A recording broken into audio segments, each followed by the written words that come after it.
Hello dear students and viewers and my all aspirants, अस्सलाम वालेकुम। उम्मीद करता हूँ कि आप सब ठीक होंगे। आज की वीडियो में हम कुछ पास्ट पेपर को डिस्कस करेंगे एमडी कैट के हवाले से। लेकिन उससे पहले मैं आपको बता दूं, जैसे कि आप सब जानते हैं कि एमडी कैट जो है वो डिले हो गया था, नम्स का भी और पीएमसी की तरफ से जो एमडी कैट है वो भी। तो जो नम्स का टेस्ट है वो तो 3 सितंबर को होगा, और उसके लिए जो है वो एडमिट कार्ड्स जो है वो जारी हो गए हैं वेबसाइट के ऊपर, तो वो आप डाउनलोड कर सकते हैं। इस तरह का जो है वो वेबसाइट पे इंटरफेस आपको मिलेगा, तो वहाँ से आप जो है वो डाउनलोड कर सकते हैं अपने रेस्पेक्टिव जो कार्ड हैं एंट्री टेस्ट के लिए। वो आप जो है वो जो है उससे डाउनलोड कर सकते हैं। इसी तरह से नम्स ने अपने टेस्ट के लिए जो है वो इंस्ट्रक्शन और कुछ गाइडलाइन जारी की है अपनी वेबसाइट पे ही, तो वो आप जो है वो वीडियो के थ्रू जो है वो उसको देख सकते हैं। उसका लिंक भी मैं आपको डिस्क्रिप्शन में दे दूंगा। तो अब बात कर लेते हैं थोड़ा बहुत। एमडी कैट के हवाले से थोड़ा कुछ डिस्कस कर लेते हैं। पीएमसी एमडी कैट जो है ये, जैसे कि आप सब जानते हैं और ये आप नोटिफिकेशन भी देख रहे हैं कि इसको डिले किया गया था सितंबर तक। बहरहाल जो है वो अभी तक यही कहा जा रहा है कि सितंबर में इसका जो है वो टेस्ट लिया जाएगा, और 10 सितंबर ये एक्सपेक्टेड डेट है, और संडे को इसका टेस्ट हो सकता है। ठीक एक हफ्ते बाद जो नम्स का एमडी कैट है उसके ठीक एक हफ्ते बाद ही हो सकता है, और मे भी इससे भी ज़्यादा डिले हो जाए, नेक्स्ट संडे को ये टेस्ट चले जाए। अभी फ़िलहाल इतना ही इस नोटिफिकेशन में बताया गया है कि 10 सितंबर आप डेट अपने जहन में रखें और इसी के लिए जो है वो प्रिपेयर्ड रहें। ये जो है वो एमडी कैट के हवाले से कुछ अपडेट्स थी। अब आगे बढ़ते हैं। कुछ पास्ट पेपर के जो पेपर हैं जो है वो एमसीक्यूज़, उसको हम डिस्कस कर लेते हैं। अब डिस्कस कर लेते हैं एमसीक्यूज़। और एक बात और जहन में रखें कि जो एंट्री टेस्ट के जो एमसीक्यूज़ हैं जो कि जो है वो एमडी कैट के एग्ज़ाम्स में रखे गए हैं, और पीएमसी की तरफ से ये इंस्ट्रक्शन थी कि जो डिज़ायर प्रोविंस है वो अपनी टेक्स्ट बुक जो है वो यूज़ करेंगे इस एमडी कैट के टेस्ट में। ज़्यादातर जो प्रोविंस वाइज जो टेस्ट हो रहे हैं, स्टूडेंट्स कोशिश करें कि जो टेक्स्ट बुक जो रिलेवेंट प्रोविंस की जो टेक्स्ट बुक है उसी से ज़्यादा तैयारी करें, क्योंकि उसी से ज़्यादा क्वेश्चन बनेंगे। इसके अलावा फेडरल की जो बुक है टेक्स्ट बुक बोर्ड, उससे भी जो है वो एमसीक्यूज़ आ जाते हैं। उससे भी कोशिश करें जो है वो फेडरल की जो टेक्स्ट बुक है उसमें से भी जो है वो आप तैयारी कर लें। लेकिन ज़्यादा फोकस जो है वो अपनी जो डिज़ायर प्रोविंस जो है आपका, जिस प्रोविंस में भी आप टेस्ट दे रहे हैं उसकी जो टेक्स्ट बुक है उससे जो है वो ज़्यादा से ज़्यादा तैयारी करें। ये मैंने जो है डाउ यूनिवर्सिटी का पास्ट पेपर उसमें से कुछ एमसीक्यूज़ बनाए हैं। तमाम ही बच्चे आखिर तक तमाम एमसीक्यूज़ को देखें, उसको नोट करें कि कहाँ कहाँ से सवालात आ रहे हैं, उन टॉपिक्स को जो है वो अच्छे से फोकस करें और उसकी अच्छी सी तैयारी करें। फर्स्ट एमसीक्यू आप देख सकते हैं अपनी स्क्रीन के ऊपर। टॉर्क डिस्क्राइब, टॉर्क जो है वो किसके ज़रिए डिस्क्राइब होता है? Angular acceleration, linear acceleration, direction of moment, D है एक्सेलरेशन। एमसीक्यू को अटैम्प्ट करने का एक तरीका ये भी है कि जो है वो इररेलेवेंट ऑप्शन है उसको आप इलिमिनेट कर दें, तो उससे क्या होगा कि जो अनसर्टेनिटी है वो रिड्यूस होती रहेगी, और जो एक्यूरेसी है आपके सवाल, आपके ऑप्शन को अटैम्प्ट करने की, आपका जो है वो सवाल को करेक्ट करने की, वो जो है वो बढ़ती रहेगी। यानी कि जो करेक्टनेस जो है वो उसकी तरफ बहुत ज़्यादा आप करीब हो जाएंगे, बहुत ज़्यादा क्लोज हो जाएंगे आप आंसर के ना। तो ये बहुत ज़्यादा चांसेस है कि आप आंसर जो है वो दुरुस्त हो। पहले हम इसको जो है वो इलिमिनेट करते हैं। डी ऑप्शन जो है एक्सेलरेशन, ये नहीं हो सकता।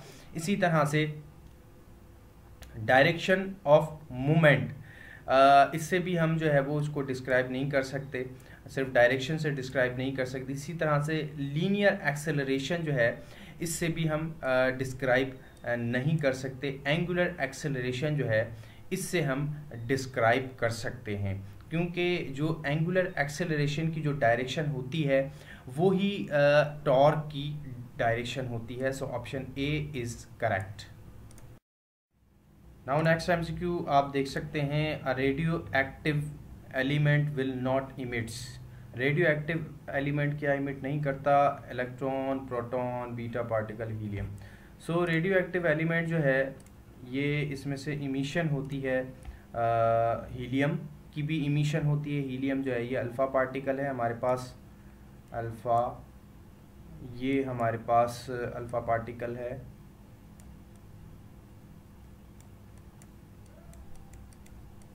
इसी तरह से जो बीटा पार्टिकल है इसकी भी इमिशन होती है, ये हम जानते हैं, बीटा पार्टिकल की भी इमिशन होती है। और इसी तरह से हम ये भी जानते हैं कि इलेक्ट्रॉन की भी इमिशन होती है in the form of beta particle. Beta particle की इमिशन इलेक्ट्रॉन की फॉर्म में होती है, और इसी तरह से पॉजिट्रॉन की फॉर्म में भी होती है, और इसी तरह से न्यूट्रिनो फॉर्म की वजह से भी होती है। तो ये तीनों फॉर्म जो हैं ये बीटा पार्टिकल की इमिशन का कॉज बनती हैं। सो यहाँ पर ऑप्शन जो है वो बी करेक्ट है, प्रोटॉन की इमिशन जो है वो इसमें नहीं होती है। So option B is correct. Now next MCQ, you can see on your screen the 20 and 60 ohms resistors are connected in series to DC generator. The current which is denoted by I is equal to 4.0 ampere. What will be the voltage across 60 ohm resistor? 60 ohm resistor के गिर्द जो है वो उसके around हमें मालूम करना है वोल्टेज कितना है। सो यहाँ पर जो है वोल्टेज के लिए हम यूज़ करते हैं Ohm's law, V is equal to I R, ये हम फार्मूला यूज़ करते हैं।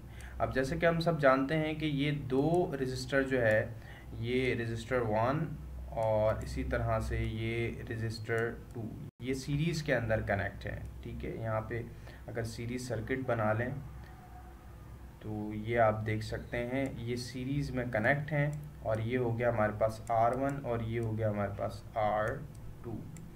अब इसमें जो है इसके अराउंड हम जानते हैं कि R1 के अराउंड जो वोल्टेज होगा वो V1 होगा, और इसी तरह से R2 के अराउंड जो वोल्टेज होगा ये V2 होगा, और दोनों डिफरेंट होंगे क्योंकि सीरीज़ में वोल्टेज ड्रॉप होता है जबकि जो पैरेलल है उसमें वोल्टेज ड्रॉप नहीं होता। इसी तरह से अगर करंट की बात करें तो करंट जो है वो सेम फ्लो होगा, लिहाजा करंट जो है वो जो हमारे पास होगा वो ही बराबर होगा I2 के।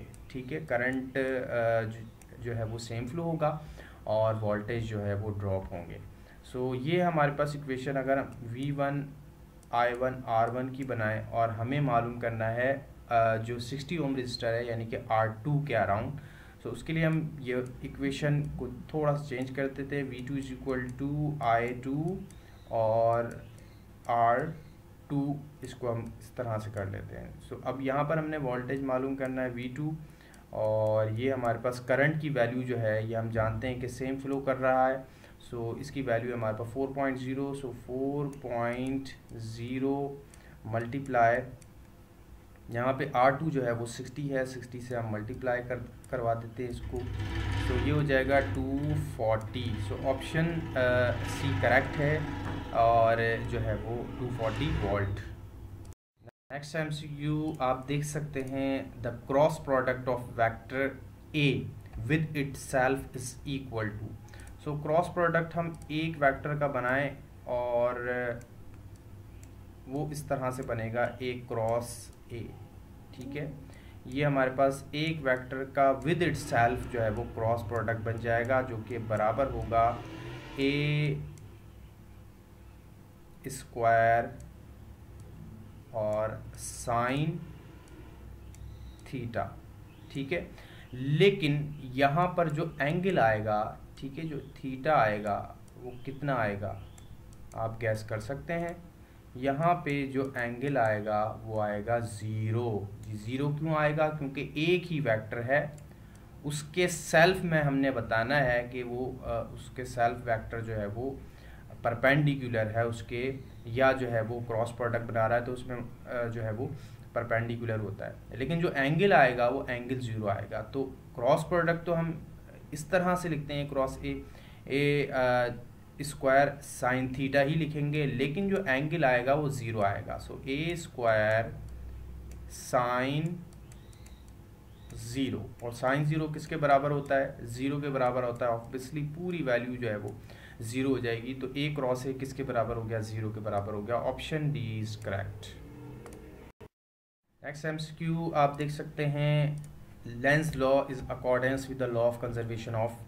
सो लेंस लॉ जो है वो law of conservation of energy पे बेस करता है, क्योंकि लेंस लॉ जो है ये हम डिस्कस करते हैं जब इलेक्ट्रोमैग्नेटिक इंडक्शन, तो उसमें ईएमएफ जो है वो हम स्टडी करते हैं, और जो डायरेक्शन ऑफ करंट है ये हमें लेंस लॉ के ज़रिए ही पता चलती है, और वहाँ पर फिर जो है ये कॉन्सेप्ट आता है law of conservation of energy. So option A is correct. Next MCQ, a body of mass 2 kg is suspended from the ceiling of an elevator moving up with an acceleration 6 meter per second square. Its apparent weight in the elevator will be. So ये case है elevator का, और जब जो है वो elevator ऊपर की तरफ जा रहा होता है तो जो बॉडी होती है इसके अंदर, ये जो है उसका अपेरेंट वेट इंक्रीज़ हो जाता है। ठीक है, इसका अपेरेंट वेट जो है वो इंक्रीज़ हो जाएगा, जो बॉडी इस एलिवेटर के अंदर होगी। अगर कोई शख्स है, पर्सन है, तो उसका जो वेट है ये इंक्रीज़ हो जाएगा, और अपेरेंट वेट जो है ये हम इसको इस इक्वेशन से लिखेंगे, डब्ल्यू ए यानी कि apparent weight is equal to M A plus G. A plus G जो है ये रिप्रेजेंट किया जाएगा। ए जो है वो इस एलिवेटर का एक्सेलरेशन है जिससे ये एक्सेलरेट कर रहा है, और जी हमारे पास ग्रेविटी की वजह से है, और एम जो है वो मास ऑफ द बॉडी। ठीक है, अब वैल्यूज़ पुट करेंगे। सो हमारे पास मास कितना है, 2 kg है, और एक्सेलरेशन है 6, और वैल्यू ऑफ जी है 9.8 मीटर पर सेकंड स्क्वायर। इन दोनों को हम प्लस कर देंगे तो यहाँ पे हमारे पास हो जाएगा 15.8 ये हो गया, और 2 से हम मल्टीप्लाई करेंगे तो हमारे पास जवाब आएगा 25.6 न्यूटन। अपेरेंट वेट जो है वो बढ़ गया है। ठीक है, so option D is correct. अगर यही हम इस केस को देखें कि जब एलिवेटर नीचे आ रहा हो, तो उस केस में हम क्या करेंगे कि हम जो है वो जी माइनस ए कर देंगे, और जो बॉडी का वेट होगा, अपेरेंट वेट, वो डिक्रीज़ होगा। यहाँ पे तो ये प्लस कर देंगे, आप चाहे आप जी को प्लस करें ए में, या फिर ए को जी में प्लस करें, लेकिन जब एलिवेटर नीचे की तरफ आ रहा होगा तो जी माइनस ए होगा। ठीक है, उससे क्या होगा, फिर हमारे पास जो अपेरेंट वेट होगा वो डिक्रीज होगा। नेक्स्ट एमसीक्यू है ना, object is placed twice the focal length of convex lens, what is the height of image as compare to the object. So ये तो बहुत सिंपल केस है कि हम जानते हैं कि जो कॉन्वेक्स लेंस होता है, इसमें जब हम कोई ऑब्जेक्ट 2f के ऊपर रखते हैं, यहाँ पे लेट्स सपोज ये f है और यहाँ पे ये 2f है, ये 2f के ऊपर जब आप ऑब्जेक्ट को प्लेस करेंगे तो इसका इमेज जो है वो ये दूसरी साइड पर 2f के ऊपर ही बनेगा behind the lens. Let's suppose यहाँ पे 2f है तो ये behind the lens same side पे और सेम हाइट का होगा और सेम डिस्टेंस के ऊपर बनेगा, 2f के ऊपर ये इसका इमेज बनेगा। अब यहाँ पर जो है वो इमेज की हाइट पूछी जा रही है कंपेरेबल टू जो ऑब्जेक्ट की हाइट है उससे। सो वो जो है हमारे पास सेम रहेगी, क्योंकि हम जानते हैं कि जो मैग्नीफिकेशन होता है ये बराबर होता है Q डिवाइडेड बाय P और HI डिवाइडेड बाय HO। अब अगर इसमें हम मैग्नीफिकेशन को 1 रख दें तो ये हमारे पास बराबर हो जाएगा I divided by H O, और फाइनली एच ओ बराबर हो जाएगा एच आई के, यानी कि जो हाइट ऑफ ऑब्जेक्ट है वही हाइट ऑफ इमेज रहेगी ऐसी कंडीशन के अंदर। So option A is correct. MCQ, the distance of the monochromatic source of light is tripled from the surface, what happens to the intensity. यहाँ पे ये question जो है वो अक्सर कंफ्यूज करता है, बट आप याद रखें जो इंटेंसिटी है ये इन्वर्सली प्रोपोर्शनल होती है स्क्वायर ऑफ द डिस्टेंस के, यानी कि जहाँ पर डिस्टेंस, यहाँ पर या स्क्रीन ले लें कि जहाँ पर स्क्रीन के ऊपर जो है वो इमेज बन रहा है, सो वो सोर्स से जो है वो कितनी दूर है। सो सोर्स की जो इंटेंसिटी होगी वो उसका रिलेशन बनेगा स्क्रीन के डिस्टेंस तक। सो ये रिलेशन होगा square of the distance between them. अगर आप 2 टाइम्स डिस्टेंस को बढ़ाते हैं तो क्या होगा, 4 टाइम्स जो है वो इंटेंसिटी कम हो जाएगी, या जो है वो आप 2 टाइम्स डिस्टेंस कम करते हैं तो 4 टाइम्स इंटेंसिटी बढ़ जाएगी। इसको इन्वर्स स्क्वायर लॉ भी कहते हैं, और ये हम कूलम्स लॉ में भी यूज़ करते हैं। आपने जो है वो कूलम्स लॉ पढ़ा है, और कॉमनली ये जो है वो इन्वर्स स्क्वायर लॉ ज़्यादातर जो है वो यूज़ होता है। इसी तरह से ग्रेविटेशनल लॉ में भी ये इन्वर्स स्क्वायर लॉ यूज़ होता है। अब यहाँ पर जो है वो हम देख लेते हैं इमेज। लेट सपोज ये सोर्स है हमारे पास, और यहाँ से जो है वो लाइट निकल रही है। सो अब जैसे जैसे लाइट निकलती रहती है ये आगे की तरफ जाएगी, इसकी इंटेंसिटी कम होती रहेगी, ठीक है। अब ये जैसे जैसे आगे की तरफ जाएगी इसकी इंटेंसिटी कम होती रहेगी। तो अगर हम करीब की बात करें, यहाँ पर हम बात कर लेते हैं, यहाँ पे स्क्रीन अगर लगी हुई है तो इसको हम कह लेते हैं ये R है, ठीक है, R1 कर लेते हैं इसको हम, और यहाँ पर जो है वो हम कह लेते हैं कि ये स्क्रीन जो है ये R2 है, ठीक है। ये वाली स्क्रीन जो है ये R2 है। इसी तरह से आगे आप कर लें तो वो R3 पे आ जाएगी स्क्रीन। तो यहाँ पे एक और स्क्रीन आप बना लें तो ये R3 के ऊपर ये स्क्रीन आ जाएगी, और ये होगा हमारे पास R3 और ये R2 है। सो यहाँ पर जो है अब हम देखेंगे तो इसकी इंटेंसिटी कम होगी, जो है वो लाइट की। इसी तरह से यहाँ पर इंटेंसिटी थोड़ी सी ज़्यादा होगी, और यहाँ पर इंटेंसिटी जो है वो सबसे ज़्यादा होगी, यहाँ से लाइट निकल रही है। सो अगर हम इसको 3 टाइम्स कर दिया, ट्रिपल मीन्स 3 टाइम्स, R को आप 3 टाइम्स कर दें, यहाँ पर 3 रखें आप, तो ये जो है इस फॉर्मूले के मुताबिक क्या होगा, 1/3R और होल स्क्वायर जो है वो पुट किया जाएगा। तो ये हो जाएगा हमारे पास 1/9R, ठीक है, 1/9R हो जाएगा, और ये हमारे पास हमें जो है वो इंटेंसिटी मिल जाएगी। इंटेंसिटी बराबर है 1/9 ऑफ द डिस्टेंस, यानी कि अगर आप डिस्टेंस को 3 टाइम्स इंक्रीज करेंगे तो 9 टाइम्स जो है वो इंटेंसिटी रिड्यूस हो जाएगी। Option D is correct. Now अब आप देख सकते हैं सवाल, particle of charge -0.04 coulomb is with speed 2 × 10⁻⁴ metre per second into a uniform magnetic field B of strength 0.5 Tesla if the particle velocity as it enters the field is perpendicular to B. What is the magnitude of the magnetic force on this particle? So magnetic force का जो formula है हमारे पास ये बराबर है QVB sine theta, लेकिन यहाँ पर एंगल नहीं दिया हुआ इसलिए हम साइन नहीं लगाएंगे, और चार्ज हमारे पास नेगेटिव है, सो लिहाजा ये होगा EVB। अब क्या करेंगे, वैल्यूज़ पुट कर देंगे। सो E की हमारे पास है 0.04, और इसी तरह से वेलोसिटी की हमारे पास 2 × 10⁻⁴, और इसी तरह से जो मैग्नेटिक फील्ड है ये हमारे पास है 0.5।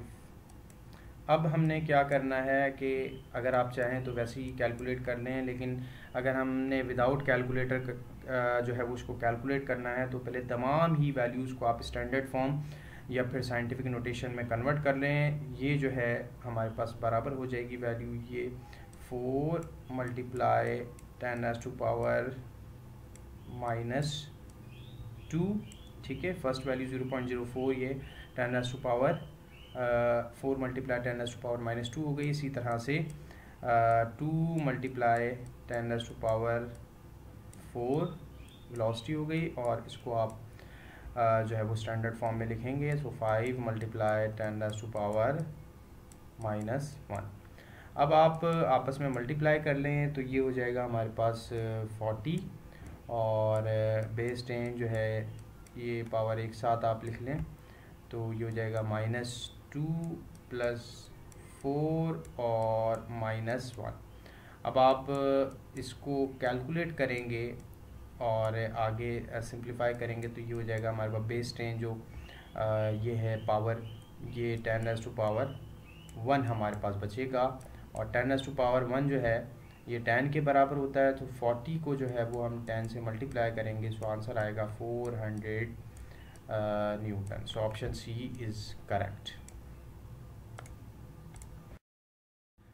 Now this is your assignment. So आप सब ने यह असाइनमेंट सॉल्व करना है और इसका जवाब जो है वो मुझे देना है। इसी तरह से इसका सॉल्यूशन जो है वो आपने करना है पेपर के ऊपर रजिस्टर पे, और उसकी पिक लिख के व्हाट्सएप पे जो है वो सेंड करनी है। व्हाट्सएप ग्रुप जो है वो आपको डिस्क्रिप्शन में मिल जाएगा, वहाँ पे आप और भी जो है वो मॉक टेस्ट आपको दिए जाएंगे। सो आप वो सॉल्व करके और अपनी तैयारी को जो है वो और बेहतर बनाएं, और ये जो है वो आपको फिर चेक करके रिटर्न वापस दिया जाएगा, ताकि आपको जो है वो इसमें जो भी मिस्टेक्स हों उसका पता चले। सो आज की वीडियो में इतना ही। स्टूडेंट्स, वीडियो को लाइक और शेयर ज़रूर करें। ये तमाम ही एफ़र्ट्स सिर्फ आप सब के लिए जो है वो मैं प्रोवाइड करता हूँ। सो इस चैनल को जो है वो ज़्यादा से ज़्यादा सपोर्ट करें, अपने फ्रेंड सर्कल में ज़रूर शेयर करें, और अपना ख्याल रखें, इस चैनल का भी इसका ख्याल रखें। मिलते हैं आपसे फिर नेक्स्ट वीडियो में। जब तक के लिए थैंक यू सो मच। अल्लाह हाफिज़।